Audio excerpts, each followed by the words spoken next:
Australia is officially the poorest gas exporter in the world, despite being the third largest. Now, here in Australia, we sit on one of the biggest gas reserves on the planet. We ship tens of billions of dollars worth of it overseas every single year, and somehow this country's debt is growing and growing and growing, and somehow our budget is in the deficit to the billions of dollars every single year. Hey guys, it's Scott here. Now you're probably thinking, Scott, that sounds like clickbait. There's no way Australia is giving its gas away for free. That's exactly what I thought, until I looked at the data and I researched and unpacked this topic so that you don't have to. And I recently saw that the finance minister was questioned in Parliament and admitted that this whole setup is a political decision. Let me show you how messed up this is with some statistically proven facts. First, the government earns more from beer tax than it earns from gas exports. So next time you pay for a pint, remember this: the tax on that beer brings in more money than the offshore oil giants with $60 billion in revenue. Second, the government pulls more revenue from HEX repayments than it earns from gas exports. Third, more than 50% of our gas exports attract no royalties. Fourth, some of the biggest gas exporters operating in Australia have paid zero royalties, zero tax, and zero company tax. In fact, if you paid more than $30 in income tax, you paid more tax than some of these oil and gas giants. Now think about this properly. Countries that export this much gas don't hammer their citizens at high tax rates to survive. They fund their state off the resource. Look at Saudi Arabia or the UAE. They don't even have income taxes there because the gas pays the bills. Meanwhile, here in Australia, trillion-dollar debt, budget blowouts, and rising taxes and rising bills. We can see the government scheming right now to jack all of your tax bills up at the May budget. We export like a superpower, and yet Aussie households feel poorer and poorer and poorer. And I've only disclosed the tip of the iceberg with these stats. There is so much more happening underneath the surface that would make you question our policy framework. So in this video, I'm doing a full expose on the gas industry. I'm going to break down the real numbers, show you the real case studies, and show you exactly how this is affecting your household wealth. Now, before we get into it, I cover property and the economy daily, so hit subscribe and hit the bell so you don't miss what's coming next in this market. All right, let's unpack it, let's get into it. All right, let's start with that famous clip that's been doing the rounds online, because that clip is the reason this whole debate blew up, and it's the reason I even decided to make this video in the first place. I'm gonna play it for you now. Would it be accurate to say that the tax on offshore gas exports, PRRT, is still giving us less revenue than the tax on beer? Have a look. Just bear with me a second. So, in 25, 26 in my info, taxes on beer, we're expecting 2.7 billion. Taxes from PRRT, 1.5. So yes, it's lower than. How do we live in a country that exports, one of the biggest gas exporters in the world, and we're getting more tax from beer than PRRT? So there you have it. Beer excise is forecast to bring in about 2.7 billion this year, while PRRT, the petroleum resource rent tax, which is supposed to capture super profits from offshore gas, is forecast to bring in only 1.5 billion. So when you strip it down, the reality is simple. Beer beats gas. This is absolute madness. Do you realize how backwards that sounds when you say it out loud like that? And it does not stop there, because like I've mentioned before, the government also pulls in more revenue from HEX repayments than it does from gas. So the obvious question we all end up asking is simple and unavoidable. How did we allow this to happen? The answer is not complicated, but you need to understand two basic building blocks before the rest of the story makes sense. Now, there are two main ways a government earns money from oil and gas. The first way the government gets paid is through royalties, which is a fixed percentage on the value of what is extracted. If you extract gas and sell it, the country gets a cut. It does not matter whether you claim a profit or not. The second is PRRT, a profit-based tax that only applies after a company declares profits once it has deducted its costs. Now here's the issue. A large portion of offshore gas sits in Commonwealth waters and operates mainly under PRRT, not a straightforward royalty system. That means no guaranteed upfront cut on every dollar exported. If a company reports low or delayed profits because it is carrying forward costs and deductions, It can export huge volumes of gas while paying little to nothing in PRRT during that time. And that is exactly how you end up exporting billions without paying a penny. And because the system is built that way, you get outcomes that sound like a joke. You get 6 out of 10 LNG export facilities paying no royalties on the gas they sell overseas. You get around 56% of Australia's gas exports attracting no royalties at all. You get 170 billion worth of LNG exports going out the door without attracting royalty or PRRT during that period. Then you look at specific gas companies. Inpex, for example, exported around 54 billion worth of LNG over recent years and paid no PRRT, no royalties, and no company tax as well. We are literally being looted of our natural resources, and our government is doing nothing about it. So who ends up paying for the flawed system? You do. You have to pay income tax. You don't get to tell the ATO that your grocery bill was high this year, so you'll square things up in 2035. This gas belongs to Aussies. It belongs to you and me, and we have been getting mere pennies for it when in fact, this nation should have been swimming in billions of dollars of gas revenue. And that is only the first layer of this story.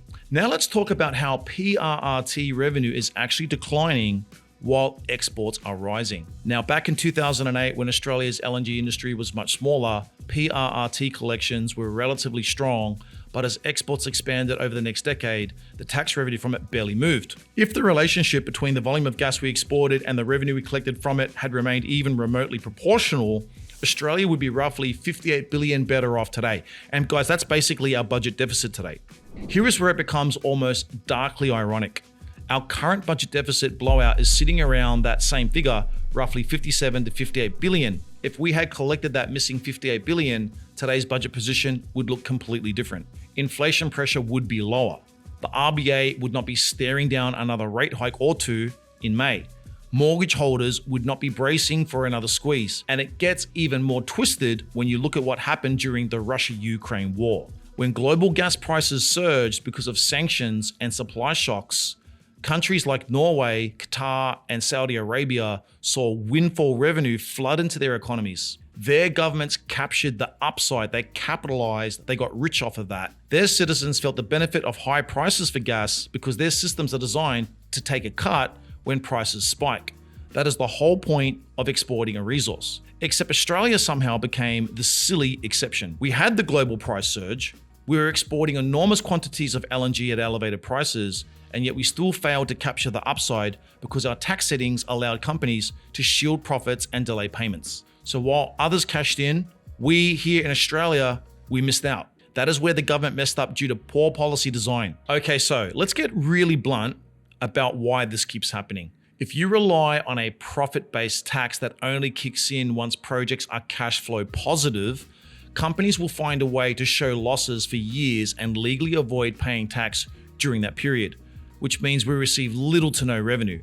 Treasury itself has admitted that to date, not a single LNG project had paid meaningful PRRT for years, and many were not expected to pay significant amounts until the 2030s. That is effectively guaranteed free gas for offshore oil giants for years, while Australians are told there isn't enough money in the budget. And I wish the nightmare ended there, but it doesn't. Australia actually produces far more gas than we need domestically, which means we export surplus to other countries. But recently, we have had domestic shortages because international demand surged and companies ramped up exports to capture higher prices. Now, you would assume that before exporting huge amounts offshore, companies would be required to reserve a portion of that gas for domestic use, so Aussies are protected first and exports come second. But that is not how it works, at least not on the East Coast. There is no domestic reservation policy. Companies can export the majority of what they extract without first locking in supply for Australian households and businesses. So when global demand spikes and exports rise, domestic supply tightens and prices climb.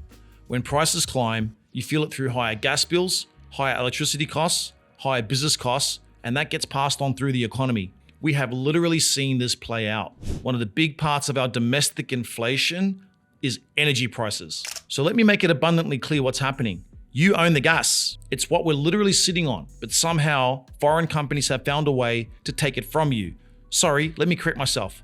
Loot it from your hands and ship it off to other countries, make billions off it, and then pay you basically nothing in return. And the government will not do anything about it. It would rather Aussies suffer than impose fair tax on these companies. So look in the May budget for your taxes to increase, not for the taxes on these gas companies to increase. In fact, Australia is being compared to Norway right now, and the results are shameful. Norway is also a major gas exporter. The difference is how they capture the value. They don't rely on a profit-only system the way we do. They impose an effective petroleum tax rate of around 78%. As a result, their annual gas revenue sits around 101 billion, compared to Australia's insulting 1.5 billion. That's just damn crazy. But it's not just about capturing revenue, it's about multiplying it. Norway funnels its petroleum earnings into a sovereign wealth fund, which is now worth over 2 trillion. That's right, Norway's sitting on 2 trillion surplus funds. We're sitting on 1 trillion of debt. Australia, by comparison, has a future fund worth about 166 billion, and it was not built from gas profits. This is a complete joke. That's the philosophy difference. Norway treated fossil fuel wealth as temporary. They understood the world would move toward net zero, so they locked in energy profits while it lasted and invested it. That's what's called being smart. When oil demand falls in the future, they can tap into this multi-trillion fund to maintain their economic prosperity and protect its citizens. That is forward-thinking policy. We, on the other hand, use our fund to cover deficits, which wouldn't even be there if we knew how to manage our expenses. Will this fund protect future generations? We don't even have enough to protect the current generations. Our philosophy is live in the present, don't worry about tomorrow at all, because that is not our headache, that's someone else's headache. What in the name of generational policy failure is actually happening here? So you might be sitting there thinking, how does this actually hit me? It's simple.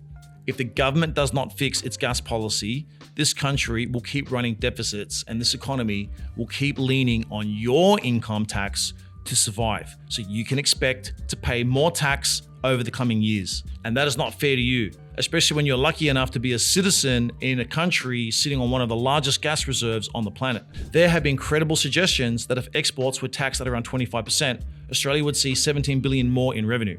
What would that mean? It would mean the government wouldn't need to squeeze you as hard as it is trying to right now. It would have enough revenue to fund hospitals, infrastructure, schools, and energy.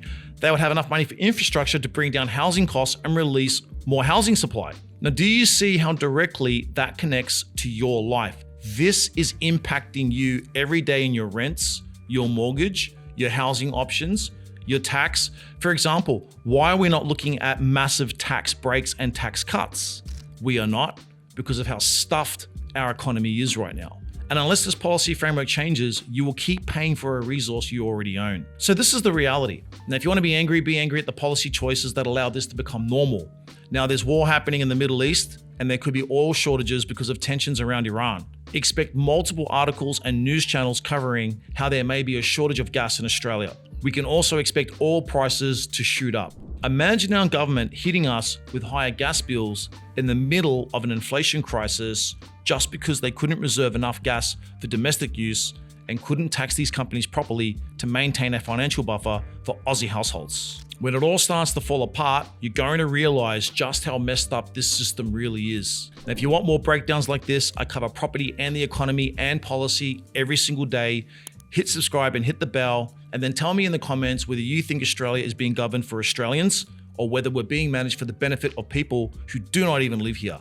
I'll see you guys at the next video.